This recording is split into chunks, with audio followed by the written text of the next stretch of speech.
بسم اللہ الرحمن الرحیم۔ الحمدللہ، ہماری تلاوت کا آغاز 26ویں پارے سے سورہ احقاف۔ اللہ نے اس کائنات کو بنایا ایک وقت مقرر تک۔ زمین و آسمان کا یہ پیدا کرنا اللہ کا ہے، اور ایک وقت مقرر تک اس کا سارا نظام ہے۔ اور پھر اللہ رب العزت سب کو اکٹھا کریں گے۔ مشرک اپنے معبودوں کو کوئی نہیں پائے گا، وہاں ان کا کوئی مددگار، مدد اور نصرت کرنے والا کوئی نہیں ہوگا۔ کہاں ہیں وہ جن کے تم دنیا میں پرستش کیا کرتے تھے؟ یہ کہتے ہیں کہ قرآن آپ کا من اپنا بنایا ہوا ہے۔ فرمایا ٹھیک ہے، اگر اللہ کی طرف سے میری نسبت ایسی کہ میں اللہ کی طرف سے جھوٹ کی نسبت کروں تو پھر اللہ کی پکڑ سے مجھے کون بچا سکتا ہے؟ پھر اللہ کی عظمت کا تذکرہ ہے۔ فرمایا جو اللہ کی ذات پر ایمان لا کر استقامت کا مظاہرہ کرتے ہیں، اللہ ان کو خوف اور حزن سے محفوظ فرما دیتے ہیں۔ والدین کے ساتھ حسن سلوک کی تلقین ہے۔ والدہ کتنے بوجھوں کے بعد جنتی ہے، بچے کو پھر دور پھراتی ہے، تو ایک فرما بردار بیٹا جو ماں باپ کے ساتھ بھی حسن سلوک کرنے والا ہے، اللہ سے بھی کہتا ہے کہ اللہ شکر گزاری کی زندگی کی توفیق نصیب فرما، اور تیری نعمتوں میں وہ کروں جس سے تو راضی ہو جائے، میری اولاد کو بھی نیک صالح بنا دے۔ نافرمان بیٹا ہے، باپ سے کہتا ہے آپ کیسی بات کرتے ہیں، مرنے کے بعد بھی کوئی زندگی ہوتی ہے کیا؟ ہمارے ابا اجداد جو پہلے مر چکے ہیں اب تک زندہ ہوئے ہیں؟ کہاں کوئی زندہ ہوا ہے؟ آخرت کا انکار نافرمان بیٹے کی مثال ہے۔ پھر قوم عاد کا تذکرہ ہے جو سخت گرمی کی زندگی کچھ دن تک سخت گرمی کے دن گزار رہے تھے۔ اتنے میں ایک بادل آتا ہے، ساری قوم اس کے نیچے اکٹھی ہوتی ہے کہ بارش نازل ہونے والی ہے، لیکن ان بادلوں کے اندر سے ان کے لیے موت کا سامان تھا۔ ایسی تند و تیز ہوا چلتی ہے کہ ہوا ان کو اپنی دوش میں لے جاتی ہے، اوپر اڑاتی ہے جیسے کیڑے مکوڑے ہوتے ہیں، اور پھر اوپر سے زمین پر پٹخ دیتی ہے۔ یہ قوم عاد کا حشر ہوا ہے جنہوں نے اپنے وقت کے نبی کا انکار کیا ہے۔ آج کی تند و تیز ہوا سے بوڑ گر جاتے ہیں تو سوچئے وہ کیسی ہوا چلتی ہوگی کہ انسانوں کو اٹھا کر فضاؤں میں اڑاتی ہے، اور یوں وہ کیڑوں مکوڑوں کی طرح نظر آتے ہیں اور پھر زمین پہ پٹخ دیتی ہے۔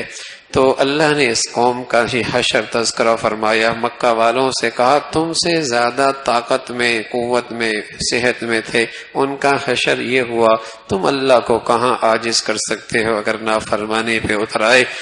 اللہ کی نبی کی دعوت اتنی سچی، مولا کا کلام اتنا پیارا کہ جنات کی جماعت فجر کی نماز میں ایک وادی میں حاضر ہوئی۔ اللہ کا نبی قرآن کی آیتیں پڑھ رہا ہے، جنات کہتے ہیں خاموش خاموش سنو، یہ قرآن تو وہ پرانا آسمانی کلام لگتا ہے موسیٰ علیہ الصلوۃ والسلام پہ جو اترا تھا، اور یہ سارے اس نظام کی، اس کی توحید کی اور اس کی رسالت کی اور اللہ کی ان ساری باتوں کی تصدیق کرنے والا کلام ہے۔ وہ جنات قرآن سن کے ایمان لے کے آتے ہیں، اپنے قوم کے پاس دائی بن کے جاتے ہیں، اللہ کے دین کی سچی دعوت دیتے ہیں، اس کا تذکرہ فرمایا۔ پھر فرمایا جو اللہ اور اللہ کے رسول کی بات نہیں مانتے وہ اللہ کو کہاں عاجز کر سکتے ہیں؟ اللہ کی قدرت ہر چیز کا احاطہ کی ہوئی ہے، ہر چیز پہ قدرت رکھنے والی ہے۔ پھر سورہ محمد کا تذکرہ ہے، اس کا ایک نام سورہ قتال بھی ہے۔ کچھ دو دنیا میں دو گروہ ہیں، ایمان والے کفر والے، جب دونوں ہیں تو باہمی جنگ بھی ہوگی۔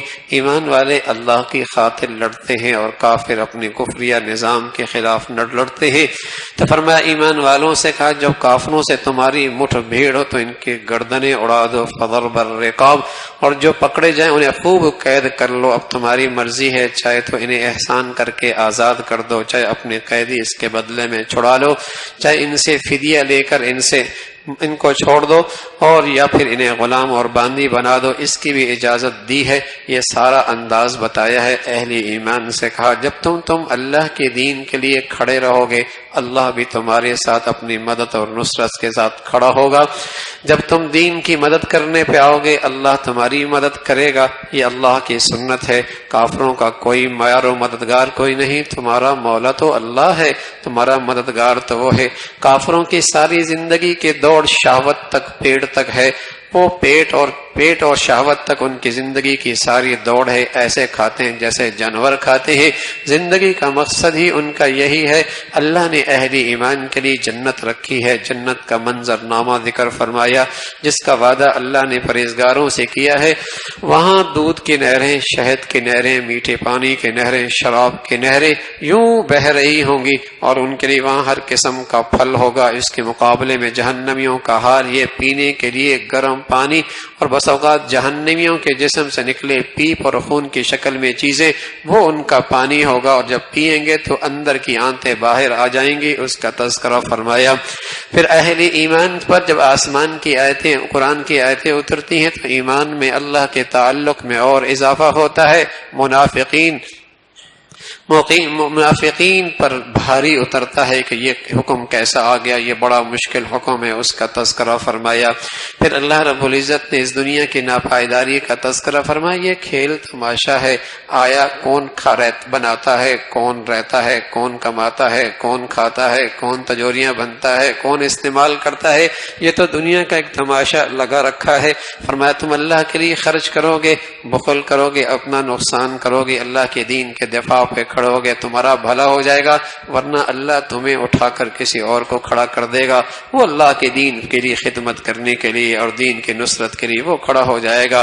یہ تمہاری سعادت ہے کہ تمہارا حصہ پڑ جائے، تمہاری زندگی لگ جائے، تمہاری صلاحیتیں لگ جائیں، ورنہ اللہ کسی اور کو تمہارے بدلے میں لے کے آ جائے گا۔ پھر سورہ فتح کا تذکرہ ہے، اور اسلامی تاریخ کی ایک بہت بڑی فتح مبین جسے کہا گیا۔ اللہ کے نبی صلی اللہ علیہ وسلم کو خواب آتی ہے کہ وہ اپنے ساتھیوں کے ساتھ بیت اللہ گئے ہیں، بیت اللہ کا طواف کر رہے ہیں۔ نبی کی خواب سچی ہوتی ہے، لیکن اس خواب کا وقت متعین کوئی نہیں تھا۔ اللہ کے نبی نے اپنے ساتھیوں سے عرض کیا خواب آئی ہے، بیت اللہ کا طواف کر رہے ہیں، تم میرے ساتھ ہو۔ صحابہ بڑے خوش ہو گئے، تیاری مکمل ہو گئی، 1400 سے 1500 کی تعداد حدیبیہ کے مقام تک پہنچی۔ مقصد تھا بیت اللہ کا طواف کرنا، مدینہ سے نکلے تھے بیت اللہ کا طواف کرنے کے لیے، عمرہ کرنے کے لیے۔ خبر ملے کہ وہاں تو ساری جنگی تیاریاں شروع ہیں، اور پوری عسکری قوت اور طاقت آپ کے خلاف اکٹھی ہو رہی ہے، آپ کے خلاف جنگ کرنے کے لیے تیار ہیں۔ حدیبیہ کے موقع پہ آپ نے اپنے ساتھیوں کے ساتھ پڑاؤ ڈالا۔ حضرت عثمان جو اللہ کے نبی صلی اللہ علیہ وسلم کے داماد تھے، انہیں بھیجا، جاؤ پتہ کرو، انہیں بتا دو ہم لڑنے کے لیے کوئی نہیں آئے، نہ ہمارے پاس اسلحہ ہے، نہ عسکری سامان ہے، ہم تو صرف طواف کر کے عمرہ کر کے واپس چلے جائیں گے، ہمارا مقصد جنگ نہیں ہے۔ لیکن خبر پھیل گئی کہ عثمان رضی اللہ تعالیٰ عنہ کو بھی شہید کر دیا گیا۔ ادھر اللہ کے نبی صلی اللہ علیہ وسلم نے اپنے ساتھیوں کو اکٹھا کیا، ایک درخت کے نیچے، کیکر کا درخت تھا، وہاں بیعت کی، جائیں گے کوئی نہیں جب تک کہ عثمان کا بدلہ نہیں لیں گے، تم میرے ہاتھ پہ بیعت کرتے ہو۔ وہ سارے جانثار ایسے تھے، نہتے، کوئی سامان کوئی نہیں، سامنے عسکری قوت طاقت، ان کا اپنا شہر، اپنا ملک، پوری قوت طاقت، لیکن یہاں تو ایسے جانثار ہیں، اللہ کا نبی تیار ہے تو سارے جانثار بھی تیار ہیں، اور ساری اسلام کی پونجی اس وقت حدیبیہ پہ درخت کے نیچے موجود ہے۔ اللہ کے نبی صلی اللہ علیہ وسلم پہ جان کی بازی لگا دینے کے لیے بیعت کر رہے۔ اللہ کہہ رہے مجھے یہ بیعت اتنی پسند ہے کہ ان سب کے اوپر میرا ہاتھ ہے، اور جتنے یہ بیعت کرنے والے ہیں میں ان سب سے راضی ہو گیا، میں ان سب سے راضی ہو گیا۔ اور پھر خبر ملی کہ عثمان شہید نہیں ہوئے، سلامت ہیں، ٹھیک ہیں۔ اس کا تذکرہ اللہ رب العزت نے ان قرآن کے ان آیتوں کے اندر موجود ہے۔ پھر منافقین اس موقع پہ موجود نہیں تھے، وہ بغلیں بجا رہے تھے، یہ جائیں گے واپس، انہوں نے کوئی نہیں آنا، انہوں نے تو موت کا پیالہ پینے کا خود ہی فیصلہ کر لیا ہے، اپنی ہلاکت کے نقشے خود بنا لیے، واپس کوئی نہیں آنا، ہم اس لیے ساتھ چلتے ہی کوئی نہیں، اگر آ بھی گئے تو کچھ بہانے بنا لیں گے۔ اور مخلص ایمان والوں کی شان یہ تھی کہ وہ تو اپنی جان فدا کرنے کے لیے تیار تھے، اس کا اللہ نے تذکرہ فرمایا۔ پھر اس درخت کے نیچے بیعت کرنے والوں کے لیے بشارت ہے۔ پھر اللہ رب العزت نے اہل ایمان کو یہ فتح اور نصرت نصیب فرما دی۔ پھر اس کے بعد ایک قریب ہی میں ایک اور غزوہ ہوئے بغیر اللہ نے اہل ایمان کو مال غنیمت دے دی، اس کا تذکرہ فرمایا۔ پھر اس خواب کی تعبیر اللہ نے یوں بتائی کہ آپ مسجد حرام میں ضرور داخل ہوں گے، لیکن کچھ وقت کے بعد پھر آپ ضرور داخل ہوں گے، وہاں آپ سر کے بال کٹوائیں گے، بال بالکل منڈوائیں گے، کتروائیں گے، امن کے ساتھ آپ جائیں گے، اس کا تذکرہ فرمایا۔ پھر حضرات صحابہ رضوان اللہ علیہ اجمعین کی عظمت کا تذکرہ، ان کی صفات کا تذکرہ ہے کہ مسلمانوں کی قوت اور طاقت سے کفار کو تنگی ہوتی ہے، تکلیف ہوتی ہے، اور اللہ اہل ایمان کی طاقت کو روز بروز اضافہ اور سے ترقی دے رہے ہیں، اس کا تذکرہ فرمایا۔ پھر سورہ حجرات کا تذکرہ ہے، اس کا ایک نام سورہ اخلاق بھی ہے، سورۃ الآداب بھی ہے، آداب اس کے اندر سکھائے گئے ہیں۔ اور چونکہ سارے اسلام کی عمارت کھڑی ہی ادب پر ہوتی ہے، مسجد کا ادب، بڑوں کا ادب، باپ کا ادب، ماں کا ادب، دین کا ادب، قرآن کا ادب، حدیث کا ادب، ساری اسلام کی بنیاد کھڑی ہی ادب پر ہوتی ہے۔ ادب، بے ادب واقعی بد نصیب ہے اور با ادب با نصیب ہے۔ تو چونکہ سارے اسلام کی بنیاد ہے ہی ادب پر، جو جتنا مؤدب اور ادب کرنے والا ہوگا وہ جلدی ہی دین کی زندگی اپنانے والا ہوتا ہے۔ اور جو بے ادب، آج دنیا مغربی زندگی کی بنیاد بے ادبی پر ہے، اور اسلام کی زندگی کی بنیاد ادب پر ہے۔ وہاں باپ کے بعد کوئی خیال کوئی نہیں، بڑوں کا بھی خیال کوئی نہیں، وہاں تو ادب نام کا ادب کا لفظ ہی کوئی نہیں کہ ادب کس کا نام ہے۔ تو اسلام میں تو ادب ہے، بڑوں کا ادب، خصوصاً اللہ کے بعد جس کا سب سے زیادہ ادب ہے وہ محمد الرسول اللہ صلی اللہ علیہ وسلم کا ہے۔ فرمایا آگے نہ چلیے گا، ان سے آگے نہ چلے، اپنی آواز اللہ کے نبی سے بلند نہ کیجیے۔ اور روضہ رسول پر اب بھی یہ آیت لکھی ہوئی ہے، ان الذین یغضون اصواتهم عند رسول اللہ۔ ایمان والو، اللہ کے رسول کے پاس اپنی آواز پست کر دو، اپنی آوازیں پست کر دو، ادب کے ساتھ جاؤ، خاموشی کے ساتھ جاؤ۔ لیکن مسلمان کیا دین سے محروم ہوا، ادب کے جوہر سے بھی محروم ہو گیا۔ وہاں بھی اس کے ہاتھ میں ادب کا پہلو اس کے ہاتھ سے نکل چکا ہے، یا اس کے ہاتھ میں موبائل ہوگا، یا تصویریں بنا رہا ہوگا، شور و غل ہوگا، تو جیسے جاتا ہے ویسے خالی ہاتھ آتا ہے۔ بے ادبوں کو تھوڑا اس درس سے کچھ ملتا ہے، اس درس سے بے ادبوں کو تھوڑا ملتا ہے، وہاں تو خیرات ملتی ہی ادب کرنے والوں کو ہے۔ تو اللہ کے نبی صلی اللہ علیہ وسلم کی عظمت شان کا تذکرہ ہے، ادب سے بات کرو، پیچھے چلو، آواز بلند نہ کرو، عام لوگوں کی طرح آپ کو نہ پکارو۔ آپ کا تذکرہ فرمایا آپ گھر کے اندر ہو تو باہر کھڑے ہو کر آپ کو آواز مت دو، نکلنے کا انتظار کرو، یہ سارے ادب سکھائے۔ اور پھر ایک اسلامی معاشرہ جس سے سب سے زیادہ نقصان اٹھاتا ہے افواہ سازی، سنی سنائی باتیں آگے پھیلا دی، اندازہ نہیں ہوا اس سے کتنا ملکی نقصان ہوتا ہے اور کتنا خوف پھیلتا ہے، اور اس سے مارکیٹیں کس طریقے سے تباہ ہوتی ہیں اور کس طریقے سے مارکیٹ پر اس کے منفی اثرات پڑتے ہیں۔ فرمایا سنی سنائی بات آگے نہ پھیلاؤ جب تک کہ اس کی تحقیق نہ کرو۔ اور اگر مسلمانوں میں آپس میں مٹھ بھیڑ ہو جائے، تلواریں نکل جائیں، تو ایمان والوں کو آپس میں ملا دو، ان کو آپس میں جوڑ دو، اور جو مسلمان جو صلح کرنے کے لیے تیار نہ، اس کے لیے سبھی اکٹھے ہو جاؤ۔ پھر ساری اسلامی برادری کے بارے میں فرمایا کہ ساری اسلامی برادری میں ایک ایمانی اسلامی اخوت اسلامی کا رشتہ ہے، آپس میں صلح کل رہو، اللہ سے ڈرتے رہو، فلاح پا جاؤ گے۔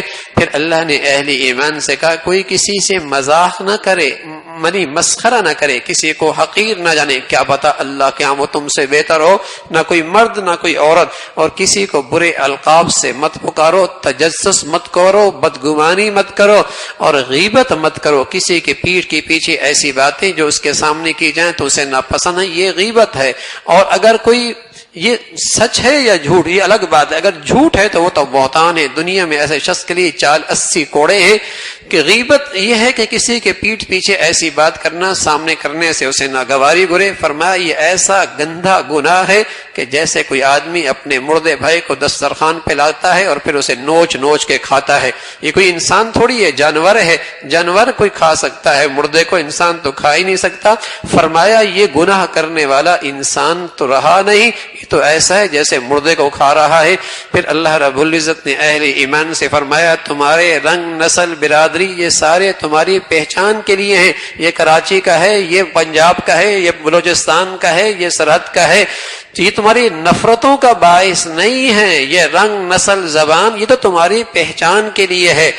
اور تمہارے اصل پہ تمہاری آپس کی اصل رشتہ تو اخوت ایمانی اسلامی ہے، تم سب بھائی بھائی ہو۔ باقی جہاں تک تعلق عزت کا ہے، مرتبے کا ہے، تو کافروں کے ہاں کچھ عزت کے نقشے ہیں، عہدے، منصب، دولت، یہ کافروں کے ہاں عزت کے نقشے ہیں، لیکن اسلام کے ہاں عزت کا نقشہ تقوی ہے۔ جو جتنا متقی پرہیزگار ہے وہ اللہ کے ہاں سب سے زیادہ معزز ہے۔ اور جب مسلمانوں میں شعور تھا تو ان کی برادری کے اندر بھی، ان کے معاشرے کے اندر بھی متقی آدمی ہی کی سب سے زیادہ عزت تھی۔ عمر جیسا سردار، عمر جیسا حاکم، ابو بکر جیسا حاکم۔ لیکن حضرت بلال کے بارے میں فرمایا کرتے تھے ابو بکر سیدنا و آتق سیدنا، ابو بکر ہمارا سردار ہیں اور بلال بھی ہمارا سردار ہے، اس لیے کہ بلال کے پاس بھی تقوی کی دولت تھی، وہ اللہ کے ہاں معزز تھے، تو اس سوسائٹی کے اندر بھی ان کی بڑی عزت تھی۔ فرمایا عزت کا پیمانہ، عہدہ، بس منصب، دولت یہ نہیں ہے، عزت کا معیار تقوی ہے، چاہے غریب کے پاس ہو چاہے امیر کے پاس ہو، یہ عزت کا سامان ہے، اللہ کے ہاں یہی معزز ہے۔ پھر ایمان والوں کا تذکرہ فرمایا، جو جان و مال کے ساتھ اللہ کی قربانی کرتے ہیں یہی ایمان کے سچے ہیں۔ اگر تم اسلامی زندگی اختیار کرتے ہو تو اللہ پہ کوئی احسان تھوڑا ہی کرتے ہو، اس مولا کا تم پہ احسان ہے کہ تمہیں ایمان کی اور اسلام کی دولت عطا فرما دی ہے۔ اللہ زمین و آسمان کا اکیلا مالک ہے، اس کا تذکرہ فرمایا۔ پھر سورہ قاف ہے انسان کا مرنے کے بعد دوبارہ زندہ ہونا، اور پھر انسان کی زندگی میں جو تبدیلیاں اس کا تذکرہ فرمایا ایک دن آنے والا ہے جب انسان کی روح نکلے گی، دائیں بائیں فرشتے اس کے بیٹھے، اس کے زبان کے سارے بول اس کے پاس محفوظ کر رہے ہیں، اس کا تذکرہ فرمایا۔ پھر جہنمیوں کو جب جہنم میں ڈالا جائے گا تو ان کے برے دوست بھی وہاں اکٹھے ہوں گے، ایک دوسرے پہ طنز اور الزام تراشی کریں گے۔ اللہ کی جہنم، اللہ کی بنائی ہوئی جہنم کہے گی اور بھی چاہیے، میرے اندر بہت گنجائش موجود ہے، اور جنت اہل تقوی کے قریب کی جائے گی، انہیں جنت میں اللہ رب العزت نعمتیں عطا فرمائیں گے اور اپنے فضل سے اور بھی کچھ دیں گے، اور زمین و آسمان کا اکیلا بادشاہ اکیلا اللہ ہی ہے، اس کا تذکرہ فرمایا۔ پھر سورہ زاریات کے اندر 5 قسمیں کھائیں، اور قسمیں کھانے کے بعد فرمایا کہ قیامت ضرور واقع ہونے والی ہے، قیامت ضرور واقع ہونے والی ہے، اور جو اللہ سے ڈرنے والے ہیں، راتوں کو اللہ کے سامنے کھڑے ہونے والے ہیں اور اپنے مالوں کو سب کا حق دینے والے ہیں، وہ جنت کے باغوں میں ہوں گے، جنت کے باغوں میں اور چشموں میں ہوں گے، اس کا تذکرہ فرمایا۔ پھر اللہ رب العزت موسیٰ حضرت ابراہیم علیہ السلام کا تذکرہ کہ انسانی شکل میں فرشتہ آ کر بیٹے کی خوشخبری دیتا ہے، تو بیوی حیرت سے پوچھتی ہے میرا بیٹا کیسے ہوگا اس بڑھاپے میں، اس کا تذکرہ فرمایا کہ اللہ کی قدرت ہے، اسی بڑھاپے میں آپ بوڑھی رہیں گی، آپ کا میاں بھی بوڑھا رہے گا، اللہ اپنی قدرت سے تمہیں اپنی قدرت کا نمونہ بنائے گا، اور اسی موسم میں بڑھاپے میں اللہ تمہیں اولاد دے گا۔ پھر اللہ رب العزت نے اس کا تذکرہ فرمایا۔ اللہ عمل کی توفیق نصیب فرما دے۔ سبحانک اللہم بحمدک، نشہد ان لا الہ الا اللہ، نستغفرک ونتوب الیک۔